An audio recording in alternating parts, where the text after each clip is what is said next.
Assalamu alaikum устаз. Апам мен төрөлгөндөн бери көз ачыктык кылат. Айтсам болбой жатат. Жолун таштаса жиндер кол салат экен. YouTube'дан көрдүм. Эрнис Кыязов бир видеону кыргызча жооп туруп кантип таштайт дейт.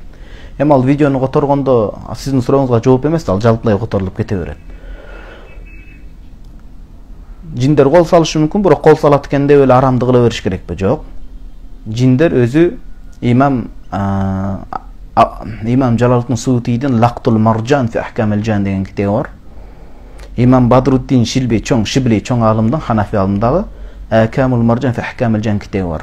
Ошол китептерде айтат, өзү жин баласы жанагы адамдардан көбүрөөк чочуп коркот дейт. Жылан деле чакпай чочуп кеткенде чагат дегендей, өзү адамдардан да коркок келет булар. Адамдар ошолорго табынып, адамдар ошолорго коркок көрүнгөндө булар өздөрүнүн ишенип алат да. Мына ошол учурда тоготпой койгондо дурус эмес, өтө эле коркуп алганда дурус эмес. Кудайдын макулугу. Кудайга ишеничи бекем болгон адамга эч ким зыяны тие албайт. Ошон үчүн апаңыз динге тобо кылып тезирээк келсин. Алар баары бир сиздин апаңызды айтпай элем, ал киши туура жолго келип калсын, бул видеону айтып жөнөтүңүз. Ошол шайтанга көз ачыкты кылып табынып, алардын жин шайтандын кылыгын, буйругун аткарып жүргөн адамга баары бир деле алар акырында жамандык кылып кетет. Эң чоң жамандык капырды өлтүргөнү элестетиңиз, андан чоң жамандык барбы?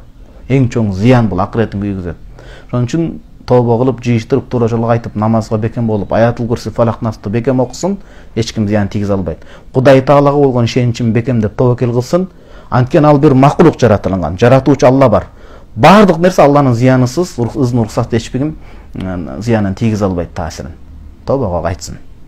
Ал болбогон кеп болуп калат, тобого кайтсын.